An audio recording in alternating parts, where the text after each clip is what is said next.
بسم الله الرحمن الرحيم. لقد رضي الله عن المؤمنين إذ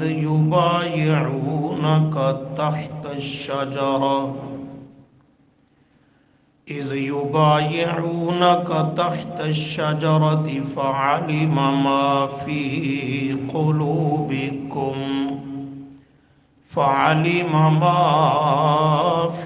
قلوبهم فأنزل السكينة عليهم وأصابهم فتحا قريبا. صدق الله العظيم. اللهم صل على محمد وعلى آل محمد كما صليت على إبراهيم وعلى آل إبراهيم إنك حميد مجيد. اللهم بارك على محمد وعلى آل محمد كما باركت على إبراهيم وعلى آل إبراهيم إنك حميد مجيد. استغفر الله لا حول ولا قوة إلا بالله.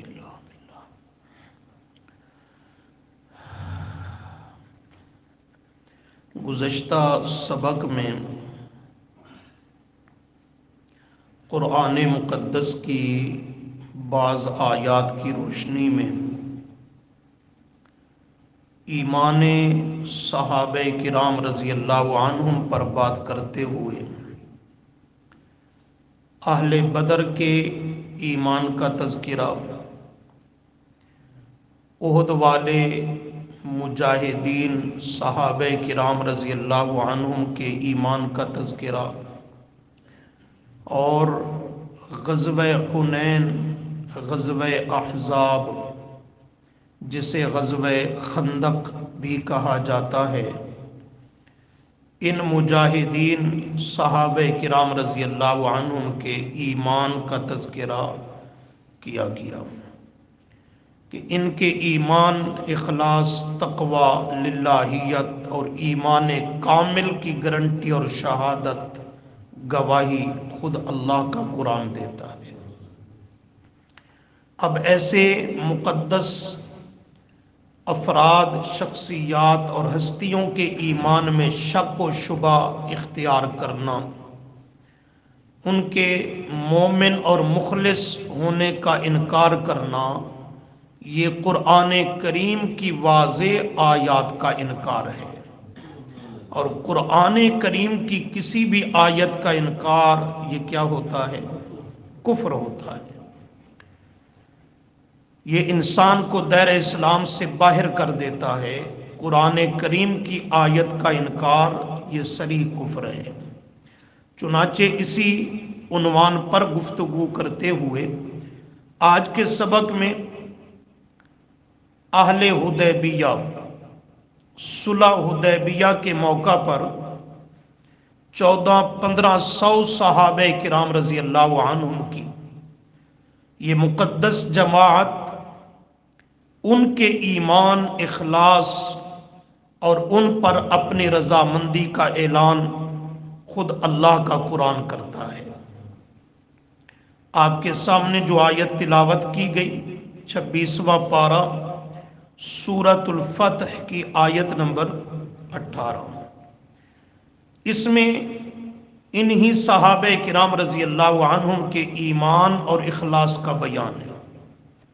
پورا واقعہ بیان کرنا مقصد نہیں، آپ نے سنا ہوا ہے، مختصر اس کا پس منظر ذہن میں رکھ لیجئے کہ نبی کریم صلی اللہ علیہ وسلم کی یہ عادت مطہرہ تھی، آپ صبح کی نماز پڑھا لیا کرتے تو صحابہ کرام رضی اللہ عنہم سے، مقتدیوں سے پوچھتے رات کو اگر کسی کو کوئی قابل ذکر خواب آیا ہے تو وہ اپنا خواب بیان کرے، میں اللہ کا نبی اس کی تعبیر بتلاؤں۔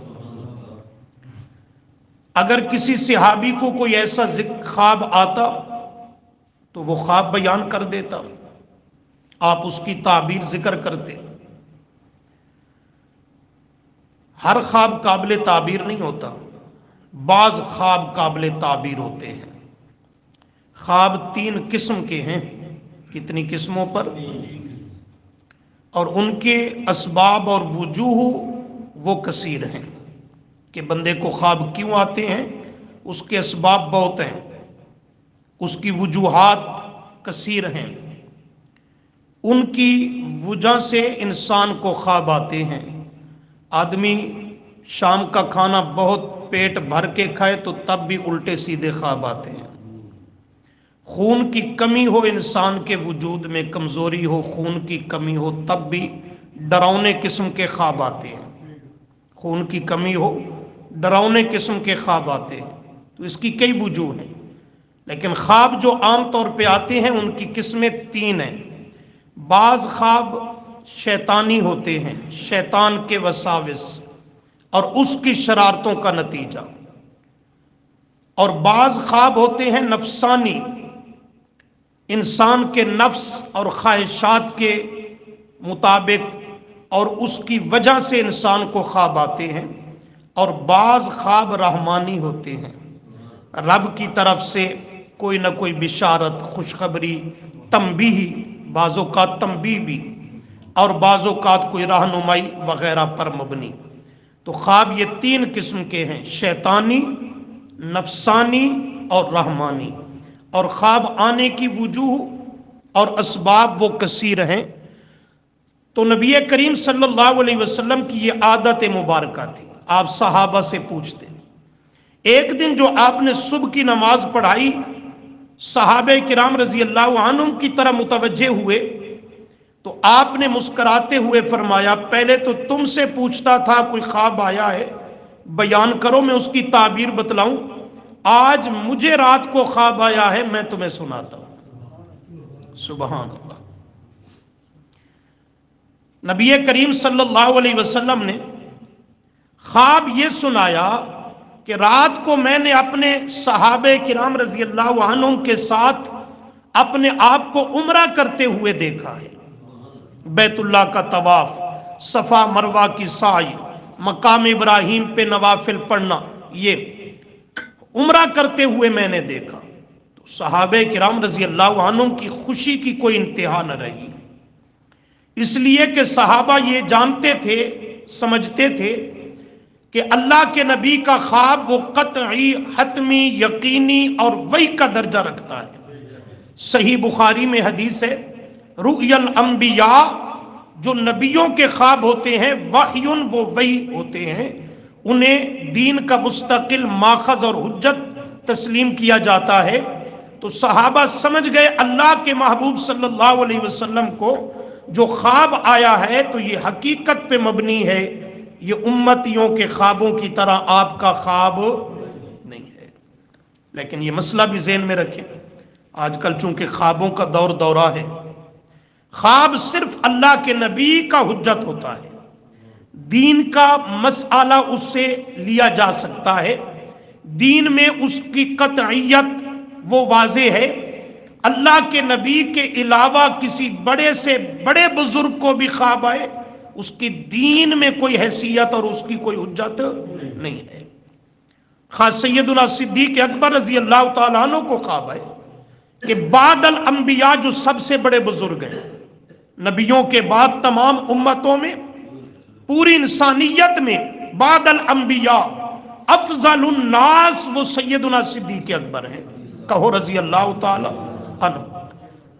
لیکن ان کا خواب بھی وہ دین میں حجت نہیں ہے، اس سے کوئی دین میں حجت کا کیا معنی؟ اس سے کوئی حکم شرعی ثابت ہو سکتا نہیں ہے۔ تو بعد کی امت تو رہی اپنی جگہ، اس کی تو کوئی نسبت ہی نہیں۔ تو خواب صرف اللہ کے نبی کا وہی ہے، امتی کا خواب وہی بن سکتا۔ آج کل لوگوں نے دین کی عمارت کھڑی ہی خوابوں پر کر رکھی ہے. یہ کیوں کرتے ہو؟ ہمارے بزرگ کو خواب آیا. فلاں کیوں کرتے ہو؟ ہمارے بابے دادے کو خواب آیا. فلاں حضرت صاحب کو خواب آیا. تو یہ سب خوابوں کی پیداوار، ان کے خوابوں کو حتمی اور یقینی سمجھنا، اسے منبر اور سٹیج رسول پر بیان کرنا، بزرگوں کے خوابوں کو، یہ دراصل جہالت ہے. اللہ کے نبی کا خواب وہی ہے، اس کے علاوہ کسی کا خواب دین میں حجت نہیں بن سکتا. نبی علیہ السلام نے خواب سنایا تو صحابہ کرام رضی اللہ عنہم نے عرض کی اللہ کے محبوب صلی اللہ علیہ وسلم پھر ہم تیاری کریں عمرے کے لیے. یہ ہجرت کے بعد کا واقعہ ہے مدینہ عالیہ میں، اور تقریباً 6 سال گزر چکے تھے.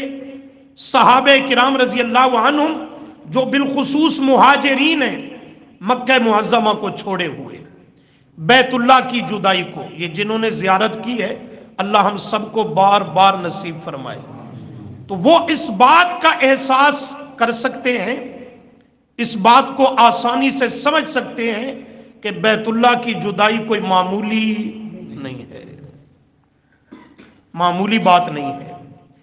اور یہاں تو بیت اللہ کی جدائی 6 سال گزر گئے، صفا مروہ کا دیدار کیے 6 سال گزر گئے، اور اس سے ہٹ کر یہ مقدس مقامات سے وہ مکہ معظمہ ان کا آبائی علاقہ بھی ہے.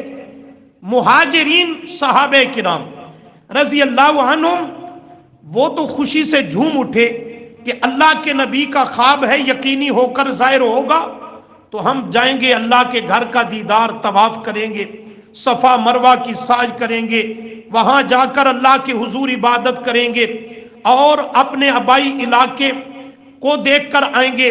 آپ نے فرمایا تیاری کرو. صحابہ کرام رضی اللہ عنہم نے، مہاجرین انصار تقریباً 14 سے 1500 کے لگ بھگ تعداد ہے صحابہ کرام رضی اللہ عنہم کی. نبی علیہ السلام نے بھی تیاری کی. یہ قافلہ حق و صداقت کا چل پڑا مدینہ عالیہ سے مکہ معظمہ کی طرف. چلتے چلتے اہل مدینہ کا جو میقات ہے ذوالحلیفہ، وہاں پر جا کر نبی علیہ السلام اور دیگر صحابہ کرام رضی اللہ عنہم نے احرام باندھے. آگے سفر شروع ہوا. مختصراً یہ کہ مکہ معظمہ سے چند میل کے فاصلے پر ایک جگہ آتی ہے حدیبیہ کی، اور وہاں پہ کنواں تھا، حدیبیہ کے نام پر مشہور تھا. وہاں پر نبی کریم صلی اللہ علیہ وسلم نے پڑاؤ ڈالا. صحابہ کرام رضی اللہ عنہم کیوں بھی رکنے اور ٹھہرنے کا حکم دیا. یہ کون سی جگہ ہے؟ مقام حدیبیہ، حدیبیہ کا کنواں. آج اس کو کیا کہتے ہیں؟ صلح حدیبیہ تو پرانا ہوا، بات تو وہی ہے پھر کہ اس مقام پہ صلح ہوئی، یعنی عہد نامہ طے کیا گیا، عہد معاہدہ طے ہوا. آج اس کا نام ہے مقام شمیسی. مقام شمیسی، جہاں سے یہ بورڈ لگا ہوا ہے کہ اس کے بعد حدود حرم شروع ہو جاتا ہے اور اس سے آگے کوئی کافر غیر مسلم داخل نہیں ہو سکتا. آج سے مقام شمیسی ہے نا، وہاں وہ حدیبیہ کا مقام ہے. وہاں پر پڑاؤ ڈالا گیا. سبحان اللہ. کنواں جو حدیبیہ کا تھا وہ خالی تھا. احادیث میں آتا ہے صحابہ کرام رضی اللہ عنہم نے عرض کیا اللہ کے محبوب صلی اللہ علیہ وسلم خود بھی پیاسے ہیں، وضو بھی کرنا ہے، گھوڑے اونٹ جانور بھی پیاسے ہیں، سواریاں، تو پانی موجود کنویں میں نہیں ہے. نبی کریم صلی اللہ علیہ وسلم یہاں پہ 2 روایتیں ملتی ہیں. ایک میں ہے کہ آپ نے فرمایا مشکیزیں نچوڑو، چیک کرو، کوئی اگر پانی مل جائے تو میرے پاس لاؤ. تو ایک گھونٹ پانی کا مل گیا. نبی علیہ السلام نے اسے اپنے منہ مبارک میں لیا اور اس کو آپ صلی اللہ علیہ وسلم نے منہ میں لے کر تھوک لعاب مبارک ملایا اور جا کے اس کنویں میں ڈال دیا. تھوڑی دیر کے بعد صحابہ کرام رضی اللہ عنہم فرماتے ہیں اللہ کے محبوب صلی اللہ علیہ وسلم کنواں تو اپنے کناروں تک بھر چکا ہے، اور ایسا ٹھنڈا اور میٹھا پانی کہ فرماتے ہیں آج تک ہمیں پینا پہلے کبھی نصیب نہیں ہوا۔ اور دوسری روایت میں ہے کہ نبی علیہ السلام نے وہ چلو پانی کا لے کر ایک برتن میں اپنا ہاتھ رکھا، اور ہاتھ کی پشت پر آپ نے وہ پانی انڈیل دیا، ڈال دیا، تو آپ صلی اللہ علیہ وسلم کی ہاتھ کی انگلیوں سے پانی کے چشمے بہنے لگے۔ یہ آپ کا معجزہ ہے۔ کنویں میں پانی لو آپ ڈالا، وہ بھی آپ کا معجزہ ہے۔ اور معجزے میں طاقت، قدرت، کمال یہ صرف کس کا چلتا ہے؟ اللہ کا چلتا ہے۔ اللہ کے نبی کے ہاتھ پہ وہ ظاہر ہوتا ہے تاکہ اللہ کی قدرت کا اظہار ہو، نبی کی صداقت کا اظہار ہو۔ تو یہ معجزہ ہے۔ صحابہ کرام رضی اللہ عنہم فرماتے ہیں اپنے جانوروں کو بھی ہم نے پانی پلایا، خود بھی پیا، بعضوں نے غسل کیے، بعضوں نے وضو کیے، یہ ساری ضرورتوں کو پورا کر لیا، برتن مشکیزیں بھر لیے، ابھی تک پانی آپ کی مقدس انگلیوں سے جاری ہے۔ کسی صحابی نے عرض کیا اللہ کے محبوب صلی اللہ علیہ وسلم اب تو ضرورت پوری ہو گئی، اسے بند کر دینا چاہیے۔ فرمایا جاری بھی کرے تو رب ہے، جے بند بھی کرے تو صرف اسی کے اختیار میں ہے، نہ جاری کرنے میں میرا اختیار ہے، نہ اس کو بند کرنے میں میرا اختیار ہے۔ معجزے میں فاعل کون ہے؟ کام قدرت کرنے دکھانے والا اللہ۔ نبی کریم صلی اللہ علیہ وسلم نے فرمایا میرے صحابہ اگر یوں ہی ہم مکہ معظمہ میں داخل ہو گئے تو لڑائی کا اندیشہ اور خطرہ ہے۔ اہل مکہ کو اور اس کے ذمہ داران کو پیشگی اطلاع کرنی چاہیے کہ ہم کسی لڑائی اور جنگ و قتال کی نیت سے نہیں، پرامن طریقے سے عمرہ کر کے واپس چلے جائیں گے، لہٰذا تمہاری طرف سے بھی کوئی پیش قدمی نہیں ہونی چاہیے۔ اس کے لیے کسے بھیجا جائے؟ آپ نے فاروق اعظم رضی اللہ عنہ کو بلایا۔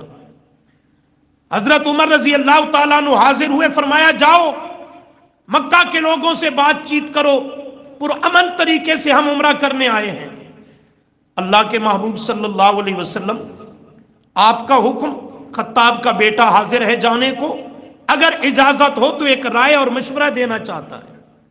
سن رہے ہو؟ آپ نے فرمایا مشورہ دیجئے۔ اللہ نے مجھے قرآن میں فرمایا شاورہم فی الامر، معاملات میں صحابہ سے مشورے لیے کرو، ان سے مشورہ کیا کرو، دیجئے مشورہ۔ اللہ کے محبوب صلی اللہ علیہ وسلم میں جانے کو تو تیار ہوں، لیکن اگر انہوں نے بات نہ مانی نا، میرے جذبات جو ہے نا وہ بے قابو بھی ہو جاتے ہیں، بات سنورنے کی بجائے الٹا بگڑ نہ جائے، انہوں نے اونچ نیچ کی تو پھر مجھ سے برداشت۔ لہٰذا میرا مشورہ یہ ہے، حکم ہو تو جانے کو غلام حاضر ہے، رائے یہ ہے کہ حضرت عثمان کو بھیجا جائے رضی اللہ تعالی عنہ۔ اس کی وجہ ایک تو بڑا حوصلے والا آدمی ہے، تحمل مزاج، بردبار، سوچ سمجھ کر بات کرنے والا، ذہین، فتین، زیرک انسان ہے۔ اور دوسرا حضرت عثمان رضی اللہ عنہ کے مکہ کے لوگوں پر بے شمار احسانات ہیں، بڑے مالدار تھے، کسی کو قرض دے دیا کرتے، کسی سے ویسے صلہ رحمی کیا کرتے، کسی قرض دار کو مہلت دے دیتے، کسی کا قرض معاف کر دیتے، بے شمار احسانات ہیں، تو اس کا حیا کریں گے۔ حضرت عثمان کا مکہ کے لوگ حیا کریں گے؟ کہتے ہو نا منہ کھائے اور آنکھ شرمائے، تو احسان ہوتا ہے۔ آپ نے فرمایا عمر خوب مشورہ دیا، حضرت عثمان کو بھیجو۔ حضرت عثمان رضی اللہ عنہ کو بھیجا گیا۔ حضرت عثمان میرے محبوب کا قاصد بن کر گیا، سفیر بن کر گیا۔ مکہ مکرمہ میں پہنچے، ابھی ابتدائی آبادی میں قدم رکھا کہ اپنے چچا زاد بھائی سے ملاقات ہوئی، ابان ابن سعید۔ وہ ابھی تک اسلام نہیں لایا تھا، لیکن 6 سال ہو گئے جدائی کو، بچھڑے ہوئے، تو اس نے گلے لگایا، ملاقات کی اور کہنے لگا بھائی جان گھر چلیے، مکہ کے ذمہ داران سے بعد میں بات کر لینا، گھر کو چلیں۔ بس چند قدم ساتھ چلے ہی تھے کہ ابان ابن سعید کہتا ہے حضرت عثمان سے یہ آپ نے کیا حالت بنا رکھی ہے؟ اسی حالت میں مکہ میں داخل ہو رہے ہو تو ہماری تو عزت خاک میں ملا دو گے، ہمارے خاندان، کنبہ، قبیلہ، برادری کی عزت خاک میں مل جائے گی۔ فرمایا عثمان نے کیا ہو گیا؟ دیکھتے نہیں ہو آپ نے اپنے تہبند کا، چادر کا کپڑا اپنے ٹخنوں سے اوپر کر رکھا ہے، اور آپ کے علم میں نہیں کہ ہم مکہ کے اندر اپنے تہبند، چادر، شلوار کا کپڑا وہ نیچے لٹکا کر ٹخنوں سے بھی بڑے ناز اور فخر سے چلتے ہیں، اور اس کی وجہ سے لوگ ہمیں عزت کی نگاہ سے دیکھتے ہیں۔ آپ نے اوپر کر رکھا ہے، دین جدا جدا ہیں، آپ اسلام میں ہیں، ہم اپنے ابائی مذہب پر ہیں، وہ فرق اور تفریق تو جدا ہیں تو ہم ایک خون اور قبیلہ کے، تو آپ نے یہ کیا روپ دھار رکھا ہے؟ حضرت عثمان رضی اللہ تعالیٰ عنہ نے بڑا عجیب جواب دیا۔ فرمایا ابان ابن سعید، تجھے اپنے خاندان، کنبے، قبیلے اور برادری کی عزت کی پڑی ہوئی ہے، اس کی فکر کر رہا ہے، اور میں عثمان کو آمنہ کے لال کی سنت کی پڑی ہوئی ہے، میں نے اس کو قائم کر رکھا ہے۔ صرف تیری برادری اور قبیلے کی عزت نہیں، ساری کائنات کی تہذیبیں، ان کی عزتیں خاک میں مل جائیں، آمنہ کے لال کی سنت کو تو نہیں چھوڑا جا سکتا۔ یہ نبی کریم صلی اللہ علیہ وسلم کی سنت اور تعلیم ہے مردوں کے لیے۔ کس کے لیے؟ مردوں کے لیے، کہ وہ اپنا تہبند، چادر، شلوار کا کپڑا ٹخنوں سے صرف نماز کے وقت یا مستقل بعض ہوتے ہیں بہتے نیک دیندار، نماز کے وقت اوپر کر لیا، باقی پورا دن وہ ٹخنوں سے نیچے شلوار کا کپڑا ہے۔ بڑی سخت وعید ہے حدیث میں۔ نبی کریم صلی اللہ علیہ وسلم نے فرمایا ما اسفل من الکعبین من الازار فی النار، جس نے اپنے چادر شلوار کا کپڑا ٹخنوں سے نیچے رکھا اور اس کو اپنے لیے باعث عزت سمجھا، ایسے ٹخنے اور پاؤں کل قیامت کے دن اللہ آگ کے حوالے کر دے گا، آگ میں ڈال دے گا۔ ہاں، عورتوں کو حکم ہے کہ وہ اپنا کپڑا ٹخنوں سے نیچے لٹکا کے رکھیں تاکہ ان کے پاؤں پر بھی پردہ ہو جائے، کسی غیر محرم کی نگاہ نہ پڑے۔ لیکن مردوں کو شلوار کا کپڑا کہاں رکھنا چاہیے؟ ٹخنوں سے اوپر، یہ سنت ہے۔ صحابہ کا ذوق دیکھیں، فرماتے ہیں تمہاری خاندان برادری کی عزت جاتی ہے سو جائے، ہمیں اپنے محبوب کی سنت محبوب ہے۔ اسی پر ایک جملہ ذہن میں آیا، اگرچہ موضوع سے ہٹ رہا ہوں پر سناتا چلوں۔ حضرت حذیفہ بن یمان عظیم صحابی ہے رضی اللہ تعالی عنہ، یہ سفیر بن کر گئے نجران کے علاقہ میں، نجران کے عیسائیوں سے اور ان کے ذمہ داران سے بات چیت کرنے کے لیے۔ انہوں نے دیکھا حضرت حذیفہ بن یمان آ رہا ہے سفیر بن کر مسلمانوں کی طرف سے، ان کے لیے انہوں نے بڑا پرتکلف دسترخوان لگایا، کھانے رکھے اور بڑا اہتمام کیا دعوت کا۔ جب اس پر بیٹھے تو حدیث میں آتا ہے کہ حضرت حذیفہ بن یمان رضی اللہ عنہ کھانا کھانے لگے تو ایک لقمہ زمین پہ گر گیا، نیچے گر گیا۔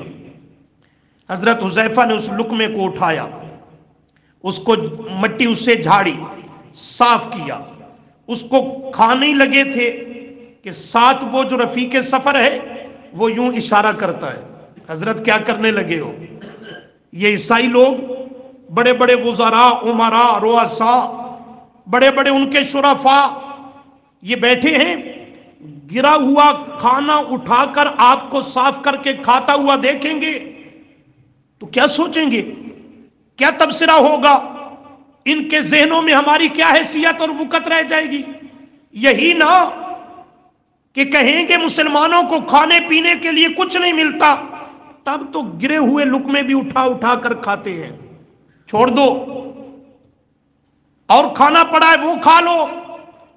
اس نے تو اشارے سے آہستہ سے حضرت حذیفہ کو یہ کہا کہ باقیوں کی سمجھ میں بات نہ آئے، حضرت حذیفہ رضی اللہ عنہ اس کے اس اشارے کنائے کو سن کر، دیکھ کر، سمجھ کر رہ نہ سکے، اور انہوں نے اعلانیہ طور پہ جملہ فرمایا سب کو سنا کر، فرمایا میرے ساتھی مجھے یہ ترغیب دینے لگا اور تلقین کرنے لگا ہے کہ میں یہ گرا لقمہ چھوڑ دوں، اسے صاف کر کے نہ کھاؤں، رزق کی ناقدری اور توہین ہو جائے۔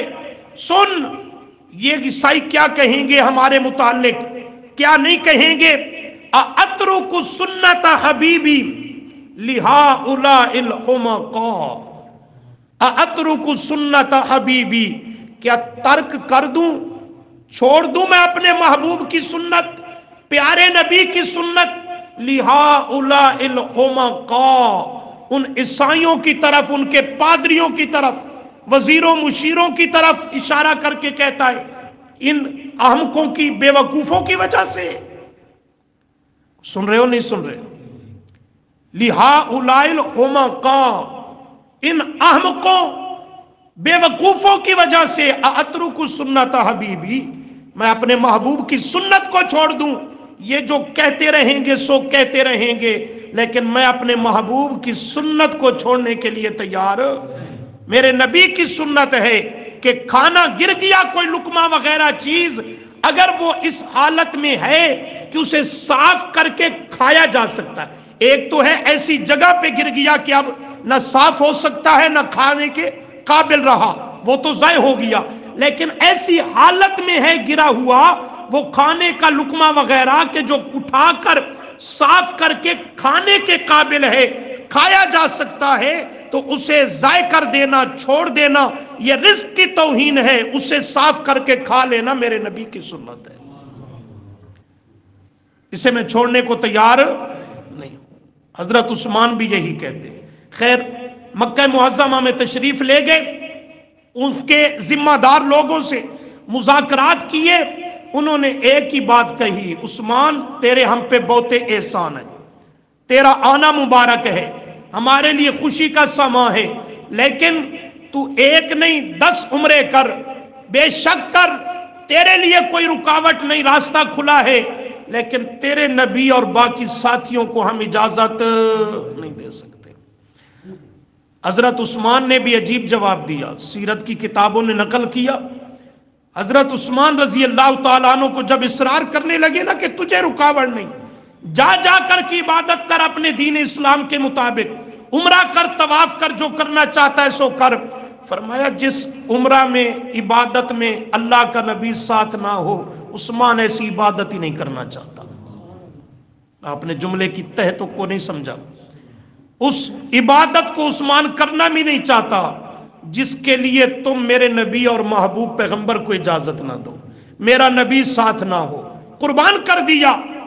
ادھر جو آپ کے پاس وہ حدیبیہ کے مقام پر صحابہ تھے نا، روایات میں آتا ہے وہ نبی علیہ السلام سے 1 دن گزرا، 2 دن، 3 دن، چند دن گزر گئے، تو عرض کرتے ہیں اللہ کے محبوب صلی اللہ علیہ وسلم، حضرت عثمان تو بڑے مقدر والا ہے، قسمتوں والا ہے، ہم ادھر بیٹھے ہیں، وہ اللہ کے گھر کا طواف کر رہا ہوگا، صفا مروہ کی سعی کر رہا ہوگا، وہ جا کر کے عبادت کر رہا ہوگا، عمرہ کر رہا ہوگا۔ نبی علیہ السلام ان کے تبصرے سن کر فرماتے ہیں میرا دل تو نہیں مانتا کہ میرا عثمان میرے بغیر اللہ کے گھر کا طواف کرے گا۔ آپ نے نتیجے کو نہیں سمجھا۔ حضرت عثمان ادھر کیا کہتا ہے مکہ کے لوگوں کی پیشکش پر، اللہ کے نبی کے بغیر میں عمرہ کرنا نہیں چاہتا۔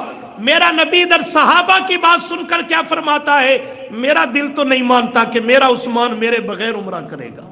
معلوم ہوتا ہے دل جڑے ہوئے ہیں، دل ملے ہوئے ہیں، ایک دوسرے کے احوال اور مزاج سے واقف ہے، یہ مزاج شناسی ہے۔ حتیٰ کہ حضرت عثمان رضی اللہ تعالیٰ عنہ کے قتل اور شہادت کی خبر پھیلنے لگی، کسی شریر نے شرارت کر دی کہ مکہ کے لوگوں نے حضرت عثمان کو قتل اور شہید کر دیا ہے۔ یہ خبر جب نبی علیہ السلام پر پہنچی نا تو آپ کو بہت صدمہ ہوا، بہت صدمہ ہوا۔ ایک تو اصول کی بات ہے، کوئی بھی کسی ملک کا سفیر بن کے جاتا ہے تو اس کی حفاظت اس ملک کی حکومت کے ذمہ لازم ہوتی ہے، اس کے ساتھ کوئی خرابی کرنا یہ بہت بڑا جرم اور بغاوت ہوتی ہے اور بہت بڑی چیلنج ہوتی ہے۔ نبی علیہ السلام کو بڑا صدمہ پہنچا کہ میرا سفیر تھا، میرا بھیجا ہوا تھا، میرے کام کے لیے گیا، ذاتی تو اس کا آنا جانا نہیں تھا، ذاتی کام اور غرض کے لیے نہیں گیا، اجازت نہ دیتے قتل کیوں کر دیا؟ آپ نے صحابہ سے فرمایا بایعوا علی الموت، موت کی بیعت کرو میرے ہاتھ پر، کہ حضرت عثمان کے خون کا بدلہ لیں گے مکہ کے لوگوں سے، اور بدلہ لیتے ہوئے اپنے آپ پر موت آ گئی، جانیں دینی پڑی تو جانیں دے دیں گے، لیکن پیچھے بدلہ لیے بغیر ہٹنے کو تیار نہیں ہوں گے۔ سب صحابہ بیعت کر رہے ہیں۔ نبی علیہ السلام حدیبیہ کے مقام پر ایک درخت کے نیچے صحابہ سے بیعت لے رہے ہیں، صحابہ کے جذبات اور بڑے بڑھ چڑھ کر بیعت کر رہے ہیں۔ ان میں بیعت کرنے والے حضرت صدیق اکبر بھی ہیں، فاروق اعظم بھی ہیں، حضرت علی المرتضیٰ بھی ہیں، 1400-1500 صحابہ کرام رضی اللہ عنہم کی یہ مقدس جماعت ہے۔ آمنہ کلال صلی اللہ علیہ وسلم بیعت لینے والا اور موت کی بیعت لینے والا، اللہ نے یہ منظر دکھا کر حضرت عثمان کے خون کی قیمت کو واضح کر دیا۔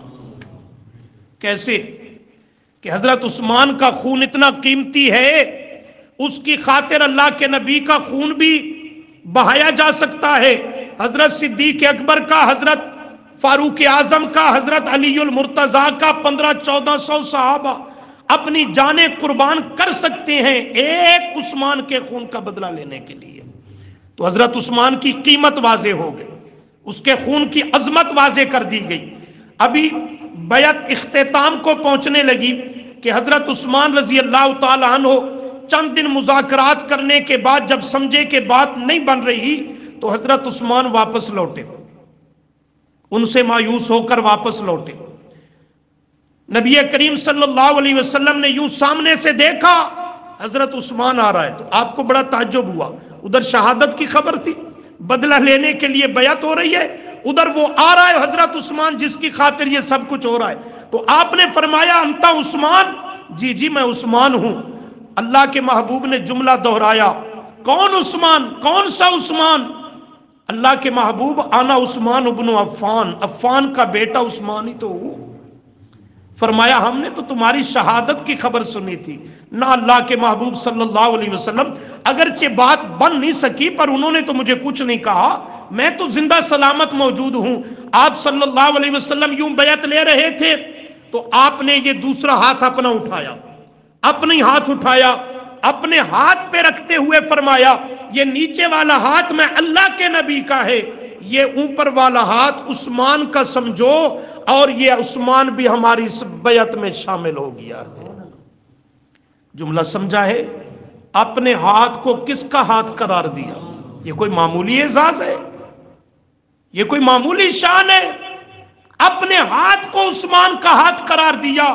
یہ دوسری عظمت اس موقع پر حضرت عثمان کی واضح ہوئی۔ اللہ کی تقدیر بھی مسکرا رہی تھی، میرے محبوب صلی اللہ علیہ وسلم بڑی عظمتیں بانٹ رہے ہو، حضرت عثمان کے بدلے کے لیے موت کے نام پر بیعت کر رہے ہو، اپنے ہاتھ کو حضرت عثمان کا ہاتھ قرار دے رہے ہو، بڑی عظمتیں بانٹ رہے ہو۔ جا جبرائیل میں رب کا بھی جا کے حصہ شامل کر دے۔ رب نے کیا حصہ شامل کیا؟ خلاصے کا جملہ سنیے۔ رب نے حصہ یہ شامل کیا کہ میرے محبوب صلی اللہ علیہ وسلم آپ نے حضرت عثمان کی عظمت کے لیے بہت کچھ کر دیا، اس کے لیے سب سے بیعت لی کہ اس کے خون کا بدلہ لیں گے، اور اپنا ہاتھ عثمان کا ہاتھ قرار دیا۔